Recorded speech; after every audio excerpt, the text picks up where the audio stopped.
intersection of making art and making money.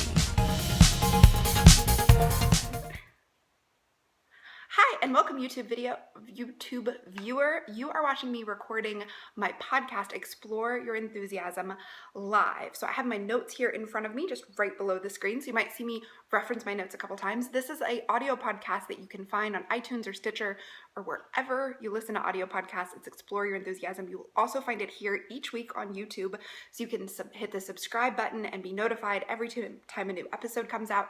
I just want to let you know that it is a live recording of me recording the podcast. You can leave a comment below, share it with your friends, or chat with me on Twitter or Instagram. I'm at Swiger, which is spelled like that. So thank you so much for joining me. Let's get right into Inspiration Isn't Enough, which is episode 92 of Explore Your Enthusiasm. Hello and welcome to Explore Your Enthusiasm, episode 92, Inspiration Isn't Enough. I'm Tara Swiger, and I help makers and artists feel awesome about their business through this weekly podcast, Explore Your Enthusiasm, and through lessons and workshops at taraswiger.com. Today, we're talking about the power, the magic, and the challenge of inspiration. Because inspiration is wonderful. It feels great while you're feeling it, right? You're scrolling through Pinterest or Instagram, and you get lots of great ideas, and everything is magical and wonderful. And there is so much beauty and wonderful in the world. Beauty and wonder in the world. Yay! Or perhaps it's not the general internet that's inspiring you, but instead one particular person. Perhaps they are rocking their business and managing to do it with integrity and a sense of humor. Or maybe they're writing about their parenting journey and you admire all the decisions they're making. Or perhaps, like me, you read a home blog and you're so inspired to work on your home and you're going to DIY all of the things. But then what? What comes next? What comes after all that inspirational excitement and enthusiasm? Inspiration is an inhalation, a breathing in, a consuming of things. Even if it's pictures and words, you're consuming the things that other people have created. But at some point, you have to exhale. You have to move from consuming to creating. In other words, you have to take action. Now, you know, as a creative business person, that action is absolutely vital to building your business. You must take action. You cannot just constantly consume and inhale without ever exhaling and creating, or you won't have anything of your own. But this isn't just true with your business. Doing something with the inspiration that you find is just a fact of life. It's how you turn inspiration into something beautiful in your own life.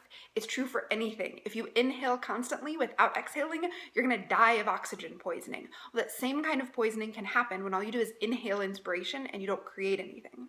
So I want to share a non-business example because I think that it will help you see it in your business context.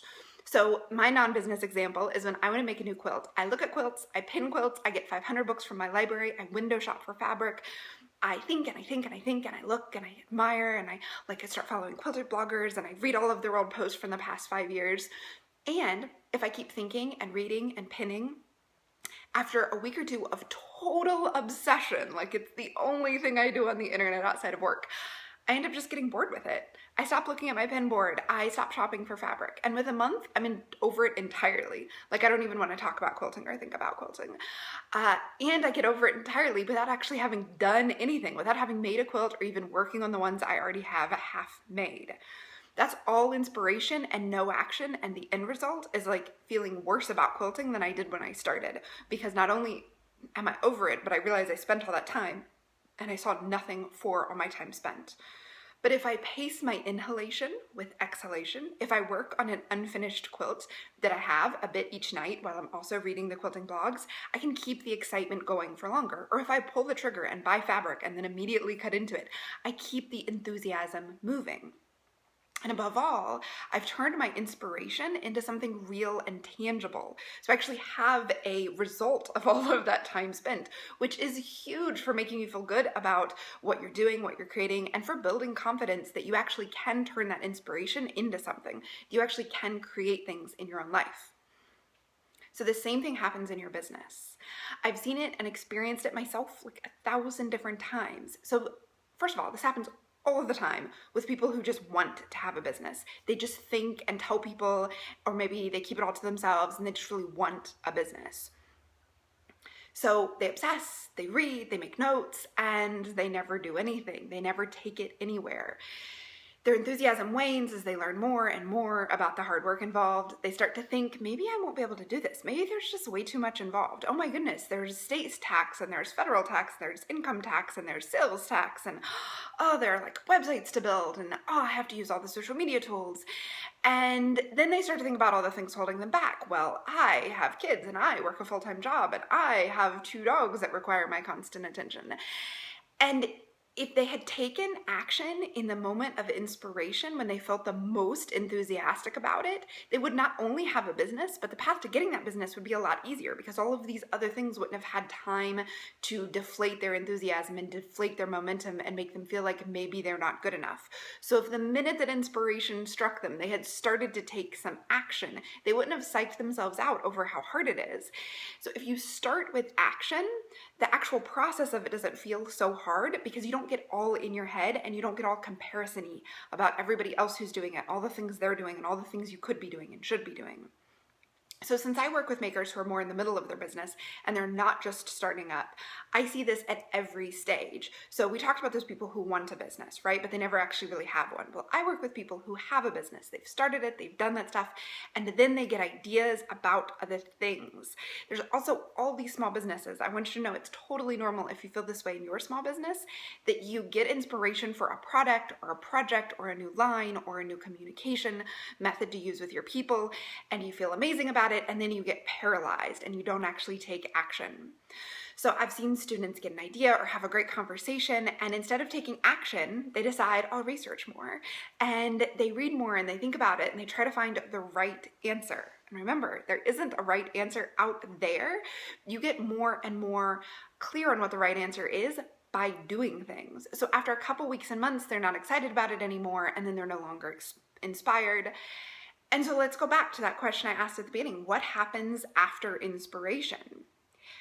One option is action, but if it's not followed by action, what often happens is not just that the inspiration like dissipates and disappears and you're left feeling like the same warm way you felt before the inspiration. Often it hardens and crystallizes and lodges itself inside of you as judgment or jealousy. You feel that inspiration is suddenly a measuring stick that you're not living up to.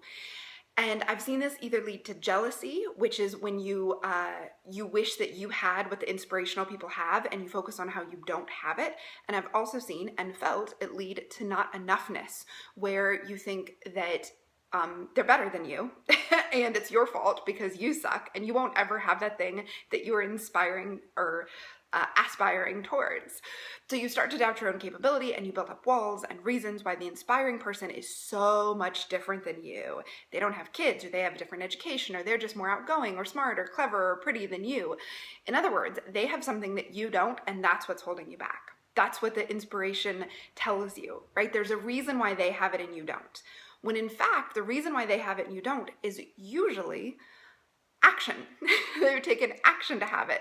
But if you don't take action and it hardens and it crystallizes and it turns into this measuring stick, you start to think of all the other things. You stop paying attention to what you can work on and you start paying attention to what's different between the two of you, and that eats at you.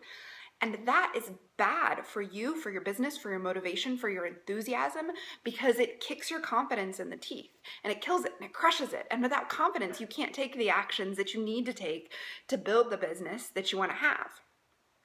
So what I found is that it ends in jealousy, which is just obsession over you wishing you had what they have, or it ends in feeling unworthy, which is you thinking of all of the things that stand in between you and getting it. And it takes your attention and your focus off of doing the things that are truly going to make a difference. So it's a massive distraction, and it actually hurts your forward momentum because now it's just like crushed you into believing you're not good enough to do the thing you want to do. Now, it's entirely possible. This is a third option. So there's action, there's like it crystallizing and hardening and hurting you. And a third option is that you just let go of the inspiration because you decide that as inspiring as it is, it's just something you don't want to pursue. soon. And that happens all the time. There are all kinds of things on the internet that are amazing that people are doing that I just don't want to have in my own life. So for me, this is like beautiful nails and nail art or fancy cake decorating. I can just like love looking at it, love admiring it. I have a cousin-in-law who's like becoming a nail technician, and I love her nails. We talk about it, but she lives too far away to do my nails, and frankly, I'm just not together enough to go make an appointment and go get them done. And I love cake decorating and it's beautiful, but I just am not making cakes in my own life like that. So I remind myself, it's not actually something I want. I just let go of it. I can be inspired, I can have pin boards, and then I can just like, okay, but that's not part of my life right now.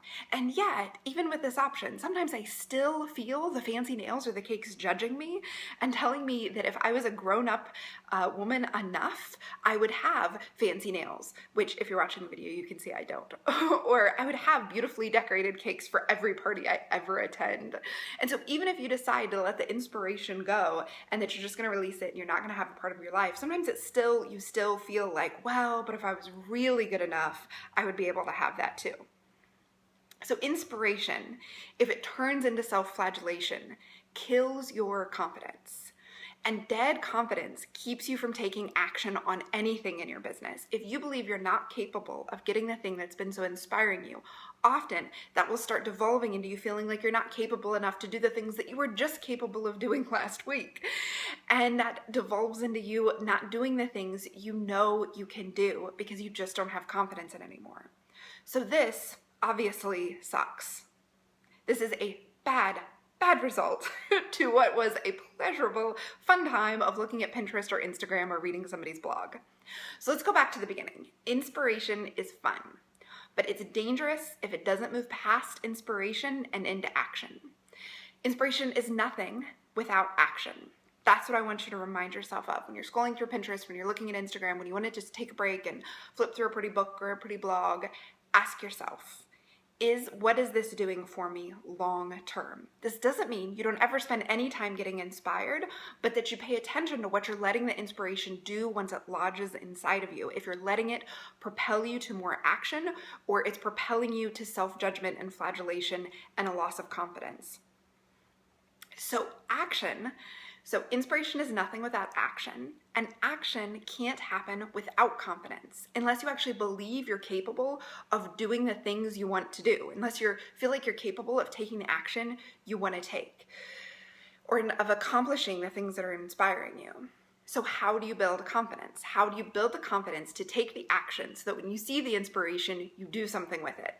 Well, so I've been researching this a lot over the last year, and I've been experimenting on my little guinea pig students, and I've put together what I've learned into a course. But I decided I didn't want to just make it a course, I want to turn it into a challenge so that you can take what you're learning and do something with it. So I challenge you to take actions each week during the 6-week course. Oh, and the course is entirely free.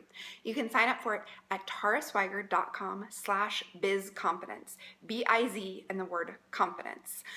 So it's totally free, and it's starting, if you're listening to this live, it's starting this week. If you're listening to this later, good news, you can still go to taraswiger.com/bizconfidence and sign up for it, and you'll get the lessons dished out over the course of 6 weeks. It comes each Monday with a challenge and each Friday with a lesson that explains the brain science and the social science behind why that challenge will work for building your confidence. So if you're a questioner like me and you want to know why I'm challenging you to do something, I explain that in the lesson on Friday. It's totally free, and you can get it at taraswiger.com/bizconfidence.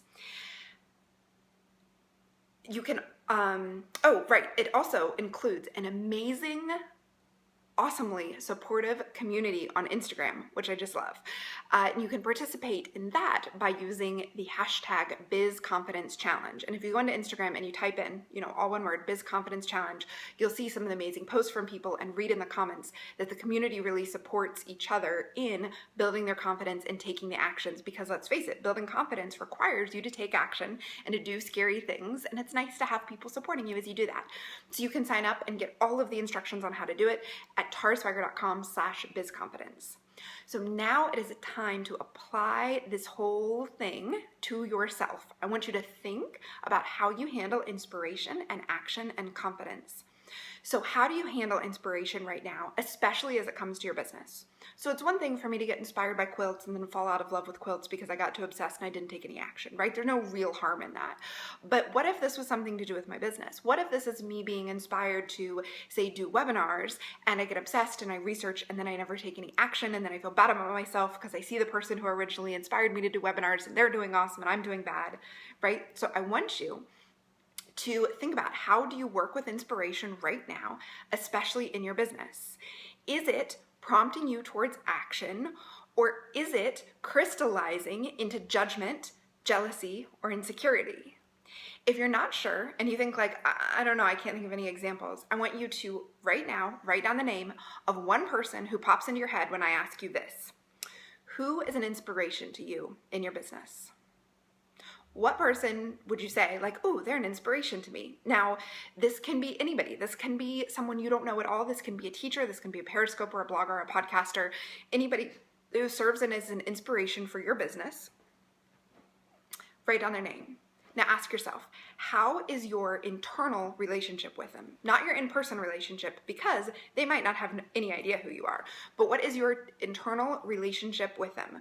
When you watch them or read them or see them online, do you feel good and warm and enthusiastic and inspired to take action? Do you finish reading their blog post and you're like, awesome, I'm gonna go do that? Or do you feel bad and not enough and you're like, oh, they're killing it and I suck?